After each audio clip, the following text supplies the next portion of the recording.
मुझे जीतना होगा और मधुसूदन की सारी खुशियां छीननी होंगी। मुझे जीतना होगा।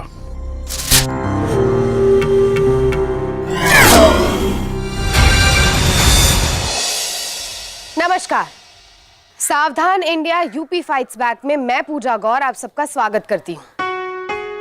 यूपी के सुल्तानपुर शहर में 2 महीने बाद स्थानीय चुनाव होने वाले थे और सीधा मुकाबला था शमशेर सिंह और मधुसूदन श्रीवास्तव का। पिछले 15 सालों से शमशेर लगातार जीत रहे थे और जिस शाम उनकी मौत हुई वो अपने घर की छत पर टहल रहे थे। उनकी मौत की वजह कुछ साफ नहीं हो पा रही थी। यकीनन वो अपने इलाके की काफी बड़ी हस्ती थे और ऐसे में उनके दुश्मनों की भी कोई कमी नहीं थी। लेकिन फिलहाल इस मौत को एक हादसा माना जा रहा था। पर सच क्या था? क्या उनकी मौत सचमुच एक हादसा थी या फिर कोई साजिश? आइए इस सच को जानने के लिए पिछले 1 महीने की घटनाओं पर नजर डालते हैं।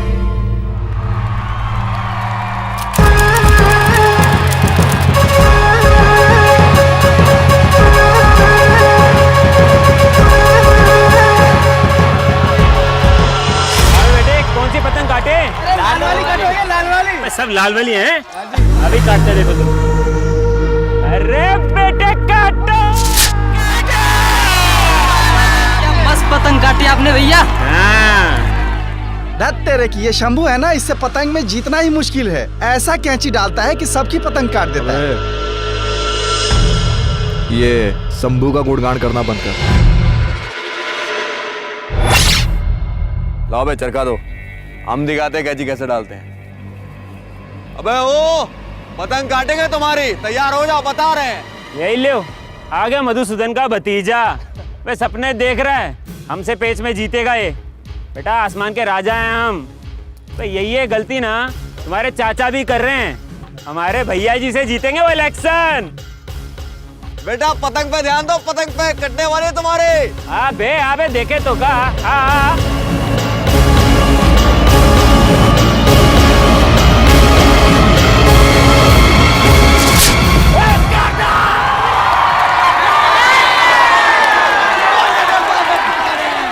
बता लेते तुम्हें काटेंगे।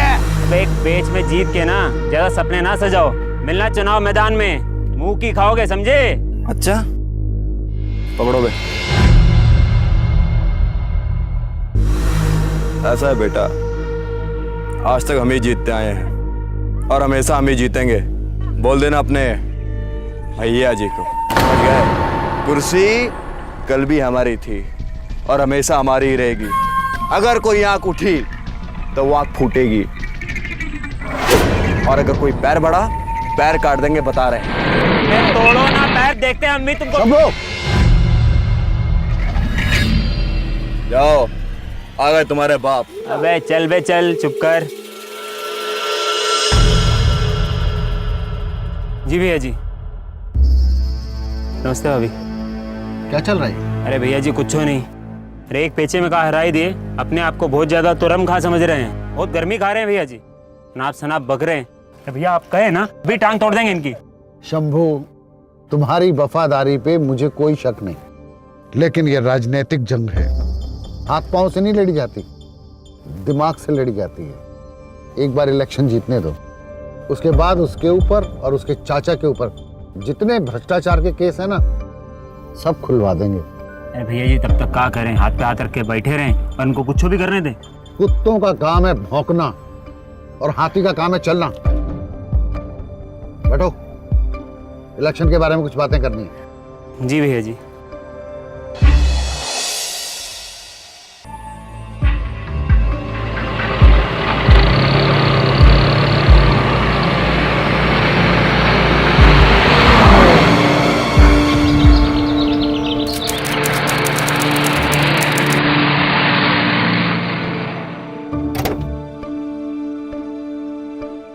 हाँ, उसके पोस्टर के ऊपर अपना पोस्टर लगा दो।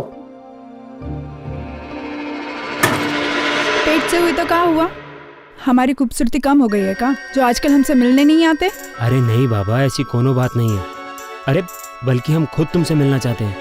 तुम तो जानती हो ना, ये इलेक्शन का वक्त चल रहा है, ऑफिस में कितना काम है, और फिर सारे कार्यकर्ता जो हैं एक दूसरे पे नजर गड़ाए बैठे हैं। सही बताएं ना, अगर हम वहाँ से गायब होंगे तो हो सकता है हमारे पे शक भी हो जाए। अरे भैया जी की परवाह तो एक बार को हम ना भी करें, लेकिन वो मधुसूदन के आदमी, अरे वो तो हमारे ऊपर नजर गड़ाए बैठे हैं कि हम एक को गलती करें और वो पकड़ लें, फिर कितनी बदनामी होगी। देखो, मैं कुछ नहीं जानती, कोई तरीका तो होगा जिससे तुम अक्सर यहाँ पर आ जा सको। सोचो ना। ठीक है, हम सोचते हैं, हमें थोड़ा वक्त दो, ठीक है? हम जरूर कोई ना कोई तरीका निकालेंगे। आओ अंदर ठीक आराम है, से। चल।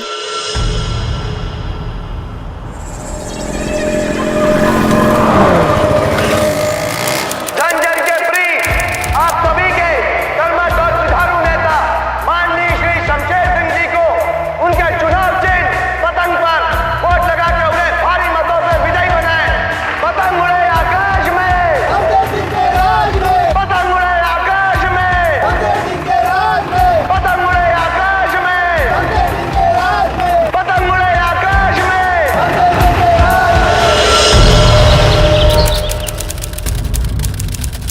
क्या हुआ? ये इलेक्शन हमें जीतना है, कैसे भी, किसी भी कीमत पर।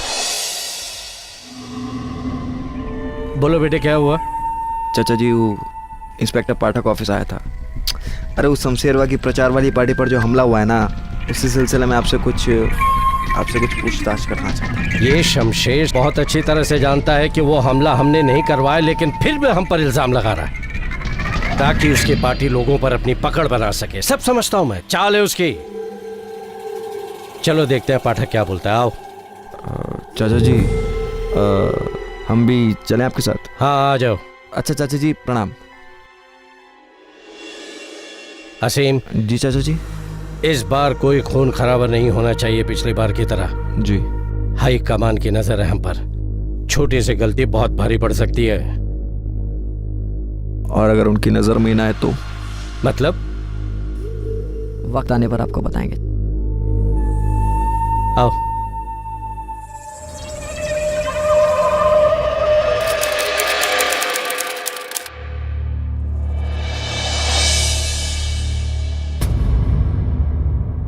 शमशेर जी, मधुसूदन जी, आप लोग इस प्रदेश के दिग्गज नेता हैं और इस बार के इलेक्शन में किसी तरह का कोई उपद्रव ना हो। देखिए, मेरे ऊपर से बहुत प्रेशर डाला जा रहा है कि इस बार के इलेक्शन में किसी तरह का कोई दंगा फसाद ना होने पाए, और अगर मेरे कानों में ऐसी कोई भी बात पहुंचती है तो मैं कार्यकर्ताओं को गिरफ्तार करने से पीछे नहीं हटूंगा, चाहे वो किसी भी पार्टी के हों। और एक बात आप लोग भी समझ लीजिए कि नेताजी वो पुराने दिन लद गए जब जोर जबरदस्ती से इलेक्शन जीते जाते थे। आज की जनता कोई फसाद नहीं चाहती। हम सब समझते हैं थानेदार साहब, इनकी जीप पर हमने हमला नहीं करवाया। ये सब परपंच है इनके और इनके कार्यकर्ताओं का, हमें और हमारी पार्टी को बदनाम करने के लिए। इस बार तो हम चुप हैं। इनके कार्यकर्ताओं ने अगर शांति बनाए रखी तो हम भी अपना काम बहुत शांति से करेंगे, लेकिन अगर इन्होंने हमें छेड़ा। बस 900 चूहे खाए बिलैया हज को चली। पाठक जी, हमारी गाड़ी पर हमला इन्होंने ही करवाया था और आप कैसे भोले बनकर हर चीज से पल्ला झाड़ रहे हैं। सफेद झूठ और सिर्फ सफेद झूठ बोल रहे हैं। हम पर इल्जाम लगाने से पहले सोच लो एक बार। मधुसूदन जी, शमशेर जी, आप लोग प्लीज एक दूसरे पर इल्जाम लगाना बंद कीजिए और मुझे मजबूर मत कीजिए कि आप लोगों की रिपोर्ट मैं ऊपर भेजूं और फिर आप दोनों के लिए। ठीक है, आप कहते हैं तो मान जाते, लेकिन मधुसूदन जी, अब जो कुछ भी करें सावधानी से करें, क्योंकि हर बार का जवाब देना जानते हैं हम। अरे हाँ हाँ, कर लेना जो करना है। देखिए, तहजीब तो देखिए। प्लीज। भगवान, ये मेरा ट्रांसफर ऑर्डर क्यों नहीं आ रहा है?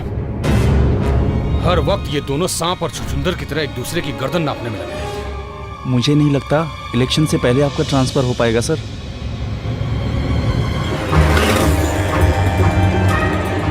तुझे क्या लगता है ये मेरे घर वालों को परेशान कर सकता है? अरे भैया जी आप जानते नहीं हैं उन्हें। अरे भैया जी आप सबको ना अपनी तरह मान मर्यादा वाला मत समझा कीजिए। आप तो रहेंगे अपने दायरे में, लेकिन इनका क्या भरोसा। और अगर इतने ही शरीफ होते तो 15 साल से एमएलए नहीं बन रहे होते ये लोग। आपको नीचे दिखाने के चक्कर में ये किसी भी हद तक जा सकते हैं भैया जी। और फिर भौजी भी घर पे अकेली रहती हैं, कहा पता कल को कुछ ऊंच नीच कर दे फिर।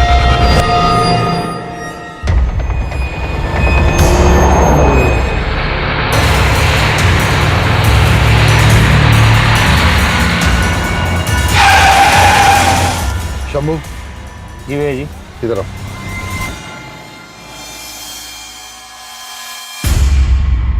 जी भैया जी। जब तक इलेक्शन का काम खत्म नहीं हो जाता तू मेरे घर पे रुकेगा और अपनी भाभी को हर खतरे से दूर रखेगा। अरे भैया जी कैसी बातें कर रहे हैं आप। अरे भौजाई के पास कौन और को छोड़ दीजिए, इलेक्शन का इतना काम है, हम नहीं होंगे तो। पार्टी में और भी लोग हैं, इलेक्शन का काम मैं उन्हें भी सौंप सकता हूँ, लेकिन करुणा की हिफाजत का काम भरोसा तुम्हारे सिवा मैं और किसी पे नहीं कर सकता। ठीक है भैया जी, जैसा आप ठीक समझें। अपनी पहली पत्नी की मौत के बाद शमशेर ने हाल ही में बस 1 साल पहले करुणा से शादी की थी। करुणा खूबसूरत थी और शमशेर से उम्र में काफी कम भी थी। शमशेर बेहद खुश थे कि करुणा उनके पहले बच्चे की मां बनने वाली थी और इसीलिए चुनावी गर्मी के बीच धमकियों के चलते शमशेर अपने होने वाले बच्चे और पत्नी के लिए काफी फिक्रमंद थे। लेकिन शमशेर इस बात से बिल्कुल अनजान थे कि उनकी पत्नी करुणा और उनके पार्टी वर्कर शंभू के बीच कुछ और ही खेल चल रहा था। अब देखना यह था कि चुनाव और जिंदगी की बिसात पर कब कौन क्या चाल चलता है। फिलहाल शंभू की चाल काम कर गई थी।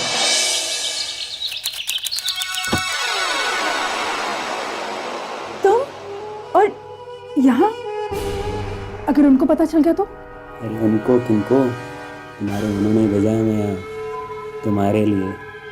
मतलब हम बाद में समझाते हैं।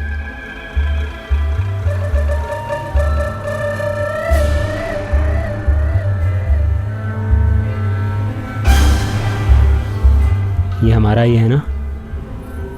हाँ, तुम्हारा ही है। उनको सत्ता से फुर्सत कहाँ है जो हमारी तरफ देखें भी। एक बात बताएं, जब तुम्हें उनके साथ देखते हैं ना तो खून खोलने लगता है हमारा। दिल करता है कि शंभू, ये तो बताओ कि हम इस तरह से छुप छुप कर कब तक मिलते रहेंगे? अभी हम ये तो नहीं बता सकते, लेकिन सही वक्त आने पे हम तुम्हें यहाँ से इतनी दूर ले जाएंगे कि शमशेर तो क्या, उसकी याद भी वहाँ नहीं पहुँच पाएगी। बस हम पे विश्वास रखो। वहाँ हम अपनी एक अपनी नई दुनिया बसाएंगे, जहाँ सिर्फ तुम, हम और हमारा ये बच्चा होगा। हमको तुम पर पूरा भरोसा है शंभू। तुम्हारा भरोसा तोड़ेंगे नहीं हम। पर ये तो बताओ, तुमने ये सब किया कैसे? हमारा मतलब है कि उन्होंने तुम्हें यहाँ कैसे भेज दिया? अरे तुम्हारी सुरक्षा के लिए। अरे हमने उनसे ये मानने पे मजबूर कर दिया कि इस समय तुम्हारी हिफाजत की सबसे ज्यादा जरूरत है तो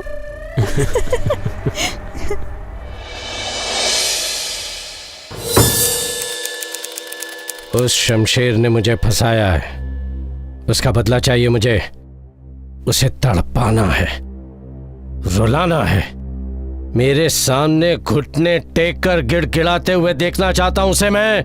ऐसा ही होगा चाचा जी, ऐसा ही होगा। हमें इलेक्शन जीतना है बस, और उसके लिए हमें जो भी करना पड़े हम करेंगे। उसके बाद उस 2 कौड़ी के नौकर शंभू और उसके मालिक शमशेर को ऐसा सबक सिखाएंगे कि वो जिंदगी भर याद रखेंगे। क्या कर रहे हो? अब बस भी करो। अब हमें मना करोगी तुम? हमें मना करोगी? हमें मना करोगी? करुणा जाओ।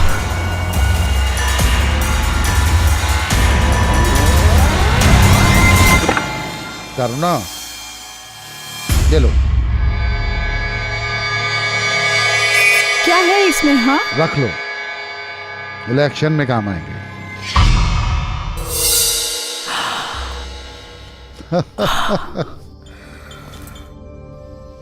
इतना पैसा? ये तो कुछ भी नहीं है। एक बार इलेक्शन जीत जाने दो, उसके बाद ये घर पैसों से भर दूंगा। हर बिल, हर टेंडर पर मेरा सिग्नेचर होगा, वरना पास नहीं होगा। और हर सिग्नेचर पर मेरा कमीशन ताकू। पर ये भी बहुत है। बहुत कहाँ है, बल्कि बहुत दिनों से हमने अपनी प्यारी सी खूबसूरत सी बीवी को प्यार ही नहीं किया। हाँ, आई लव यू।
मधुसूदन को ऐसा सबक सिखाना है, जिंदगी भर याद रखेगा। उसको उसका फल भुगतना ही पड़ेगा। ये सब उसी का करा धरा है। वैसे पैसे कितने? 50,000।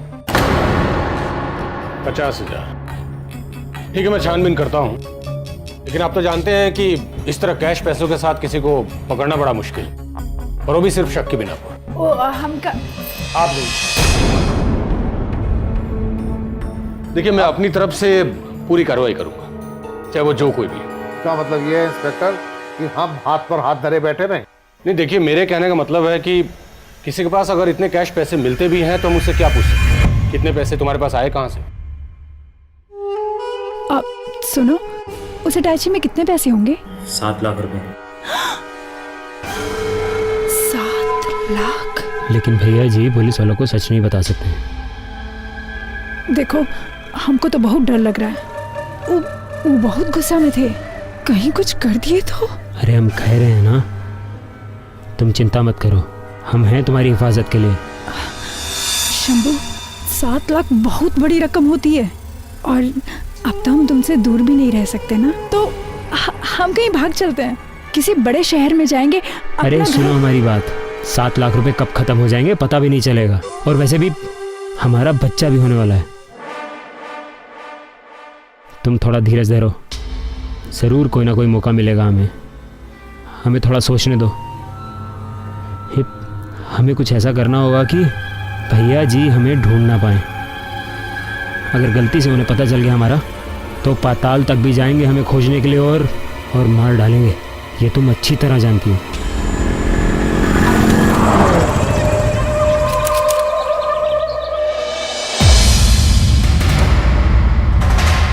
मधुसूदन जी, मैं चाहकर भी कुछ नहीं कर सकता, क्योंकि शमशेर सिंह जी का कहना है कि उनके पैसे या तो आपने चुराए हैं या फिर आपके कहने पर चोरी हुए हैं। मुझे ना चाहते हुए भी FIR लिखनी ही पड़ेगी। मजाक समझ रखा है क्या? एक मामूली से 50,000 के लिए मेरा नाम घसीट रहा वो? ये सब इलेक्शन में मुझे बदनाम करने की साजिश है और कुछ नहीं। भिखारी हूं क्या मैं कि 50,000 जैसे मामूली रकम उसके घर से चुराऊंगा मैं? रोज का लाखों रुपए का कारोबार है मेरा, रोज का। सर, मैं समझ सकता हूं, लेकिन यह मामला सुलझाने के लिए कम से कम आपको मेरे साथ थाने तो चलना ही पड़ेगा। मैं आपका बाहर वेट कर रहा हूं, प्लीज।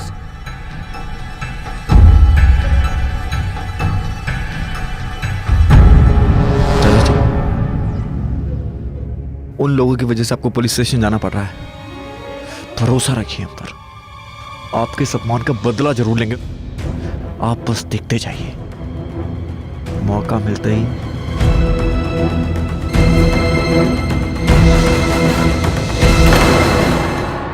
मधुसूदन श्रीवास्तव और शमशेर सिंह की रंजिश अब हदें पार कर रही थी। पावर और पैसे का नशा होता ही ऐसा है कि उसके मुकाबले इंसान की जिंदगी सस्ती पड़ जाती है। तो अब इस खेल में क्या होने वाला था जहां हर किसी की जिंदगी दांव पर लगी थी। शमशेर सिंह के खिलाफ उनके घर में भी साजिश रची जा रही थी और बाहर भी। आने वाला हर पल किसी अनहोनी घटना का अंदेशा दे रहा था।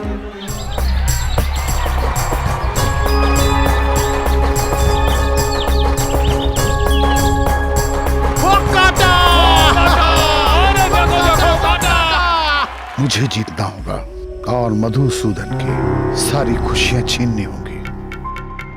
मुझे जीतना होगा।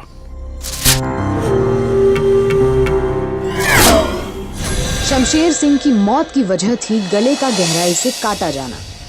जिन हालातों में उनकी मौत हुई थी उससे हत्या का शक तो लाजमी था, पर यह हत्या सीधे तौर पर लग नहीं रही थी। लेकिन अगर यह हत्या थी तो उसका कारण या तो राजनीति की रंजिश था या फिर शंभू का शमशेर की पत्नी के साथ अवैध संबंधों का अंजाम। आखिर सच क्या था? अब इसका पता पुलिस इंस्पेक्टर पाठक को लगाना था।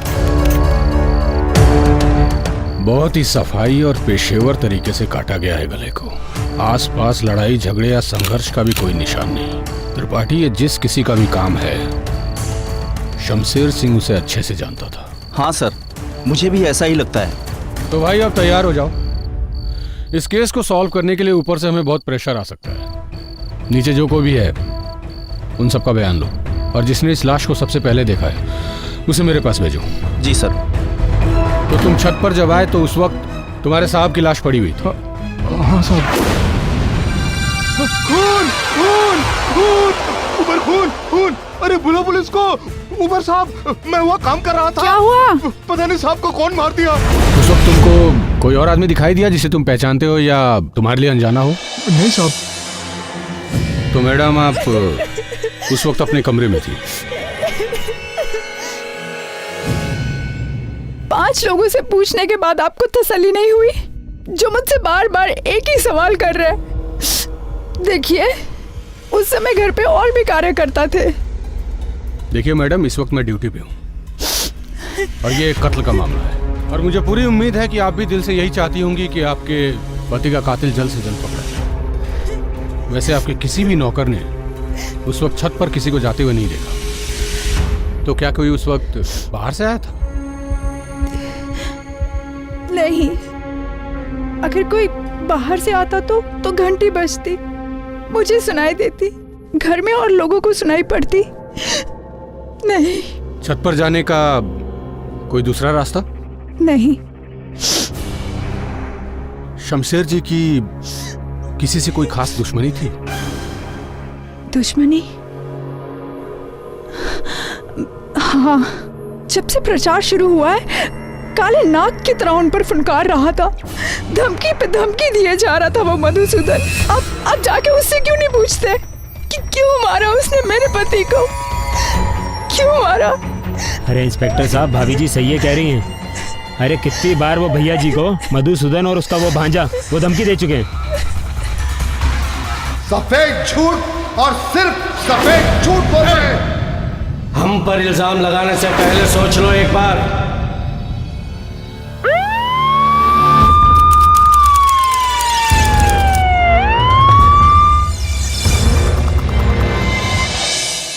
अच्छा, पहले चोरी और अब खून का इल्जाम लिए चले आए मेरे पास। कुछ और है तो बोल दो, बोल दो। मैं गद्दार हूँ, देशद्रोही हूँ, क्या कहते हो? क्या कहते हो? हाँ, स्मगलिंग भी करता हूँ। बोलो। देखो इंस्पेक्टर, पहले जाकर सबूत लाओ, उसके बाद यहाँ आकर पूछताछ कीजिएगा। बता रहे हैं मैं सिर्फ अपनी ड्यूटी कर रहा हूँ, और ये बात आप लोग भी अच्छे से जानते हैं कि आप लोग अक्सर उनको धमकी दिया करते थे। अरे उन लोगों ने हमें धमकी दी, हमने उन्हें दी, हिसाब बराबर।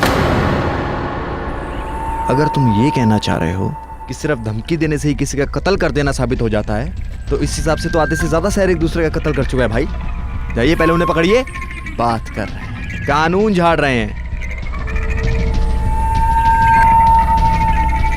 वैसे जितना हमें सुनने में आया है, माननीय स्वर्गीय शमशेर सिंह जी अपनी छत पर मारे गए हैं। उस समय उनके घर पर काफी लोग मौजूद थे, तो आप उनकी धर्म पत्नी करुणा और उनके प्रमुख चेले शंभू से जाकर पूछताछ काहे नहीं करते कि किसने किया शमशेर सिंह जी का कत्ल हैं? अरे काहे हमारी खोपड़ियां खराब कर रहे हैं? जाइए और अपना काम कीजिए। चलिए चलिए, अरे जाइए।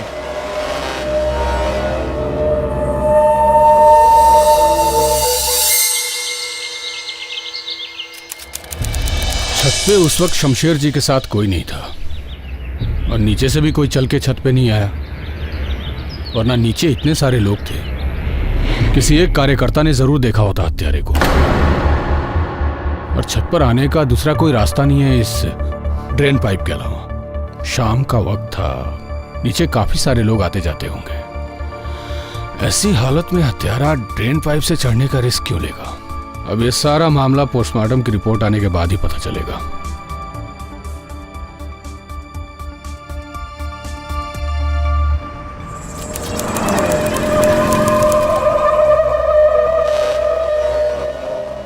तो डॉक्टर साहब कुछ पता चला ये कत्ल कैसे हुआ है? सर मुझे तो ऐसा लगता है जैसे हत्या का कोई हथियार ही नहीं था। इस तरह के कांच का ऑर्डर और गोंद तो सिर्फ पतंग उड़ाने वाले मांझे में ही इस्तेमाल किया जाता है। पतंग उड़ाने वाले मांझे में? इससे पहले कि हम इसे एक्सीडेंट घोषित कर दें, ये मांझे से मौत का क्या चक्कर है? हाँ भाई, अब समझना तो पड़ेगा ही, क्योंकि अगर ये किसी का चक्कर है तो बहुत शातिर खिलाड़ी है। शुक्रिया। ओके। नायलॉन के धागे से बना चाइनीज मांझा बेहद ही मजबूत और खतरनाक था। पेच लड़ाने में पतंग को काटने से ज्यादा चाइनीज मांझा उससे होने वाली दुर्घटनाओं के लिए बदनाम था। आए दिन उससे होने वाली दुर्घटनाएं सामने आती थी। कभी किसी का हाथ कट जाना, कभी किसी की उंगलियां, तो कभी पेड़ में उलझे मांझे में फंसकर किसी परिंदे की मौत। इसीलिए सरकार ने इन घटनाओं को गंभीरता से लेते हुए साल 2010 में चाइनीज मांझे पर प्रतिबंध लगा दिया। पर चूंकि प्रतिबंध लगने से पहले तक लोग इसे खुलेआम इस्तेमाल करते थे और ये बेहद आसानी से उपलब्ध होता था, इंस्पेक्टर पाठक का ये मानना गलत नहीं था कि ये मांझा किसी की हत्या का हथियार भी बन सकता है। इस खतरनाक मांझे के इस्तेमाल से खुले आसमान में उड़ते न जाने कितने मासूम परिंदे गंभीर रूप से घायल होते हैं। इसी के चलते एनिमल वेलफेयर से जुड़े कई एनजीओज ने इस खतरनाक मांझे के इस्तेमाल का विरोध किया है और लोगों में इसकी जागरूकता फैलाने के लिए कई अवेयरनेस कैंपेन्स भी चलाए हैं। पर यहाँ मामला और भी ज्यादा गंभीर लग रहा था, क्योंकि ये एक इंसान की हत्या की ओर इशारा कर रहा था, जो कि एक सोची समझी साजिश लग रही थी।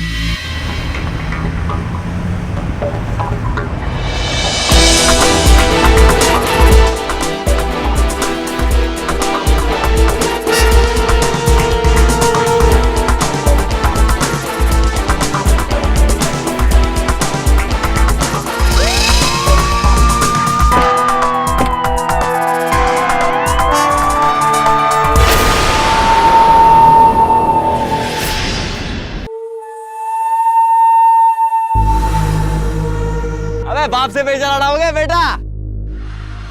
बाप है तुम्हारे बाप। कमाल का पतंगबाज है।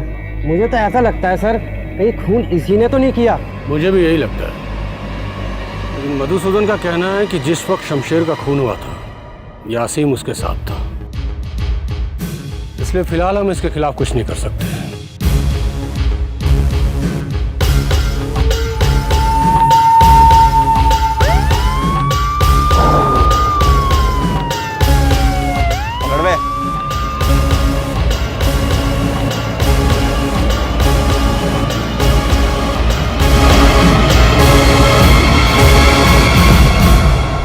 हाँ चाचा जी प्रणाम। हाँ बोल। हाँ लगता है इन पुलिस वालों ने हमारे खिलाफ हथियार डाल दिए हैं। अरे हम बोले थे ना आपको कि हमें दोषी ठहराने के लिए कोई सबूत नहीं जुटा पाएंगे ये लोग। और अब जब शमशेर रास्ते से हट चुका है और पुलिस का भी खतरा टल ही जाएगा, तो बेटा चढ़ा लो आस्तीन और लग जाओ काम पर। समझे? जी चाचा जी, आप देखिएगा अब हमें इलेक्शन जीतने से कोई नहीं रोक सकता।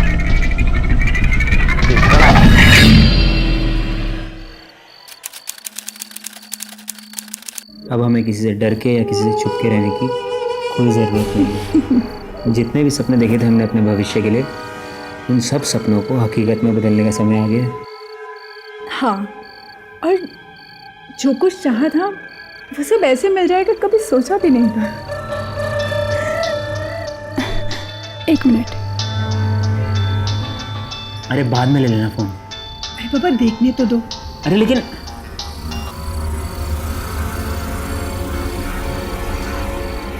हाँ मंत्री जी नमस्ते।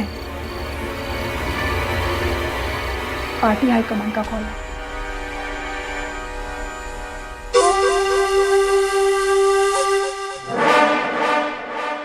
इधर शमशेर सिंह की मौत महज एक एक्सीडेंट बन चुकी थी, तो उधर पार्टी के हाईकमान ने शमशेर सिंह की सीट पर करुणा को इलेक्शन में खड़ा करने का फैसला किया। गर्भवती विधवा करुणा को सिंपैथी वोट मिलना तय था। हर तरफ उसकी चर्चा थी और ये बात ऑपोजिशन पार्टी को कैसे हजम होती। अगर शमशेर की हत्या एक पॉलिटिकल मर्डर था तो अब वही खतरा करुणा की जान पर भी हो सकता था। सोचा था सभी कांटे रास्ते से हट गए हैं और जीत का रास्ता एकदम साफ है, लेकिन ये करुणा नाम का बबूल पता नहीं कहां से गया चाचा जी। तो तुमने जो भी सोचा वो गलत था? गलत नहीं था चाचा जी, गलत नहीं था, लेकिन हमने कभी ये नहीं सोचा था कि ऐसा हो जाएगा। अब कुछ और सोचना पड़ेगा, वरना ये हमदर्दी के नाम पे सारे वोट लूट कर दे जाएगी और हम कुछ नहीं कर सकेंगे। बहुत कुछ किया हमने इलेक्शन जीतने के लिए, बहुत कुछ। इतनी आसानी से तो इसे नहीं जीतने देंगे चाचा जी। देखा सिंह, जो भी सोचना है जल्दी से सोच, और इस बार कुछ भी काम गलत नहीं होना चाहिए, क्योंकि जीत के अलावा हमारे पास कोई दूसरा रास्ता नहीं बचा है। आप अंदर नहीं जा सकते। हटो यहाँ से। हमको जो कहा गया है हम कर रहे हैं। अबे देखो, हमें ज्यादा गणित मत समझाओ, समझे? क्या हुआ? आने दो इन्हें। अबे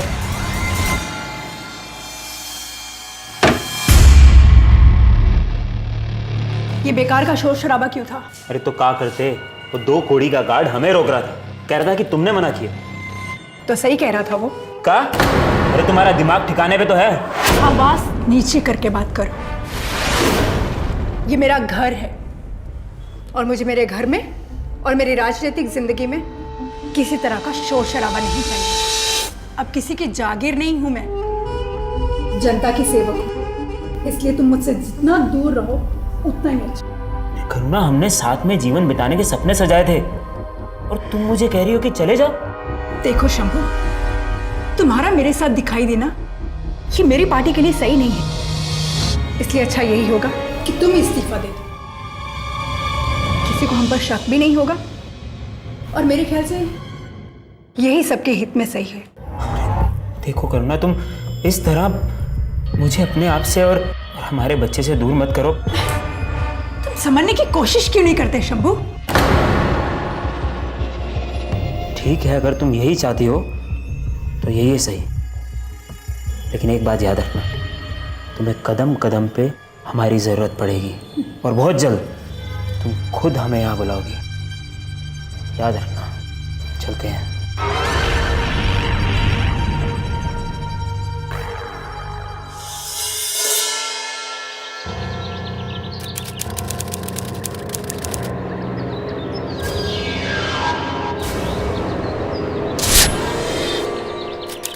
आपको किसी पर शक है करुणा जी जो आपको नुकसान पहुंचाना चाहता हो? नहीं, मुझे नहीं पता, पर आप लोग जल्द से जल्द मेरी सुरक्षा का बंदोबस्त कीजिए। कहीं आपके पति शमशेर सिंह जी की मौत का इससे कोई तार तो नहीं जुड़ा? मैं नहीं जानती, हो सकता है। ठीक है, लेकिन फिलहाल आपकी सुरक्षा के बंदोबस्त के लिए हमें कुछ समय चाहिए। तब तक आपको मेरी हिदायत है कि आप सावधान रहिएगा।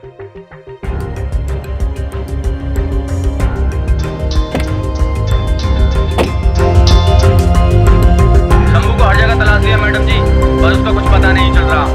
ठीक है।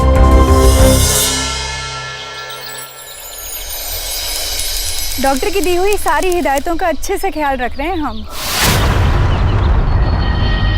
ठीक है, रखते हैं। उधर पतंग उड़ा, उधर को शायद पकड़ो उसको।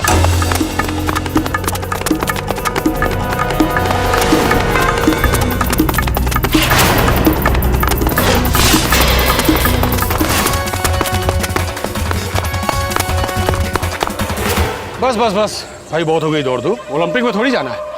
पकड़ेगा ना तो अपने बारे में कुछ कहना है मिस्टर असीम श्रीवास्तव? अरे पहले ये घूंघट तो हटाइए।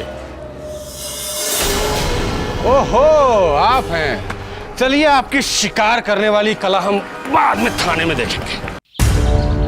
हाँ, हमने ही मारने की कोशिश की उसे। क्या करते साहब? अरे उसके कहने पे हमने भैया जी के पैसे चुराए।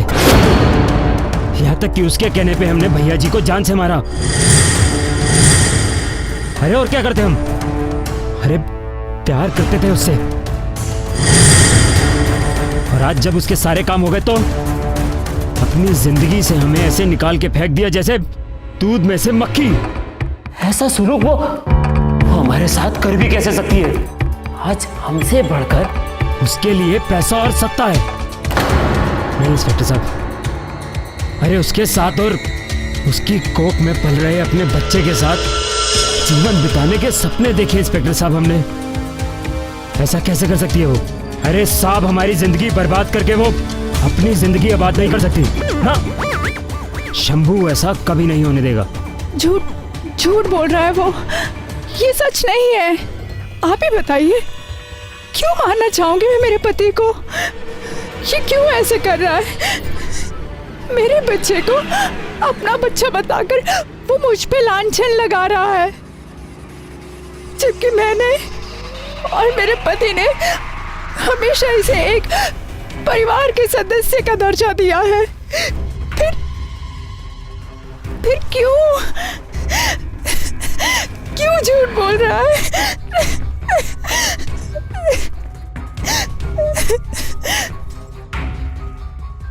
लेकिन करुणा जी का कहना है कि तुम सरासर झूठ बोल रहे हो। उनका किसी तरह का कोई रिश्ता नहीं है तुम्हारे साथ, और वो बच्चा भी तुम्हारा नहीं है। वो उनके स्वर्गवासी पति शमशेर जी का है। क्या कहना है इस बारे में? अरे झूठ बोल रही है वो साहब, दगाबाज है वो।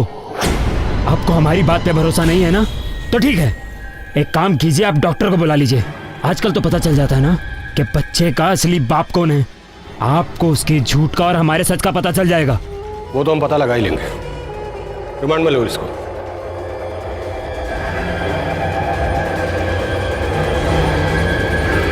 करुणा जी, आपके पति शमशेर सिंह जी की हत्या के संदेह पर मुझे आपको गिरफ्तार करना होगा।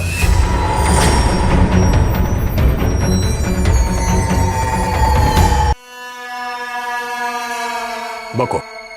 हमने तेज धार वाला चाइनीज मांझा मंगवाया और उसमें ऊपर से माहीन पिसे हुए कांच के टुकड़े पेरोए, ताकि वो मांझा और भी घातक हो जाए। और फिर उसी जानलेवा मांझे से हमने भैया जी को मार दिया। और इसी तरीके से हम उस करुणा को भी मारना चाहते थे, लेकिन शायद उसकी किस्मत अच्छी थी कि वो बच गई। शक तो मुझे उसी दिन हो गया था जिस दिन करुणा अपने ऊपर हुए हमले की रिपोर्ट लिखाने आई थी कि कोई मांझे से गला काट के उसकी हत्या कर देना चाहता है। और उसी दिन से ये सवाल मेरे दिमाग में बार बार घूम रहा था कि आखिर करुणा को ऐसा क्यों लग रहा था कि कोई मांझे से गला काट के उसकी हत्या करना चाहता है। क्योंकि पतंग उड़ाते हुए किसी से गलती तो हो सकती है, पर यानी करुणा अच्छे से इस बात को जानती थी कि उसकी पति की हत्या मांझे से गला काट के की गई है। और इसका सीधा सा मतलब यह निकलता है कि करुणा या तो कातिल को जानती थी या फिर कातिल से मिली हुई थी। असीम और मधुसूदन जी का क्या है सर? नहीं, असीम और मधुसूदन जी का इस केस से कोई लेना देना नहीं है। करुणा ने पहले अपने पति को धोखा दिया और फिर अपने प्रेमी को भी। खतरे का जो खेल वो खेल रही थी, आखिर में वो उसी की जान पर आ गया। वो मौत से तो बच गई, पर कानून से नहीं बच सकी। इस खुलासे के बाद उसका पॉलिटिकल करियर तो खत्म हो ही गया, पर साथ ही साथ वो अपनी जिंदगी में भी कहीं की नहीं रही। मर्डर भले ही शंभू ने किया हो, लेकिन उसकी मास्टरमाइंड वही थी। इसीलिए अदालत ने उसे शमशेर की हत्या की क्रिमिनल कॉन्स्पिरेसी के लिए आईपीसी की धारा 120B के तहत 7 साल की सजा सुनाई। उसके कर्मों की सजा उसके साथ उसका होने वाला मासूम बच्चा भी भुगतने वाला था। और उसके साथ साथ शंभू को भी अदालत में चोरी, हत्या और करुणा के अटेम्प्ट टू मर्डर के लिए आईपीसी की धारा 378, 302 और 307 के तहत उम्र कैद की सजा सुनाई। अपने करीबी लोगों पर भरोसा करना अच्छी बात है, पर साथ ही साथ सावधानी बरतना भी उतना ही जरूरी है। अगर शमशेर ने सावधानी बरतते हुए अपनी पत्नी ना सही पर अपने करीबी शंभू की हरकतों पर नजर रखी होती तो शायद आज वो उनकी साजिश का शिकार नहीं हुए होते। याद रखिए, किसी के मन में क्या चल रहा है ये हम नहीं जान सकते, पर सावधानी बरतकर उससे बच जरूर सकते हैं। इसलिए सतर्क रहे, सुरक्षित रहे और रहे सावधान। फिर होगी आपसे मुलाकात जुर्म से जंग की ऐसी ही सच्ची घटना के साथ। तब तक सावधान इंडिया, यूपी फाइट्स बैक। जुर्म से जंग जारी है, अब यूपी की बारी है।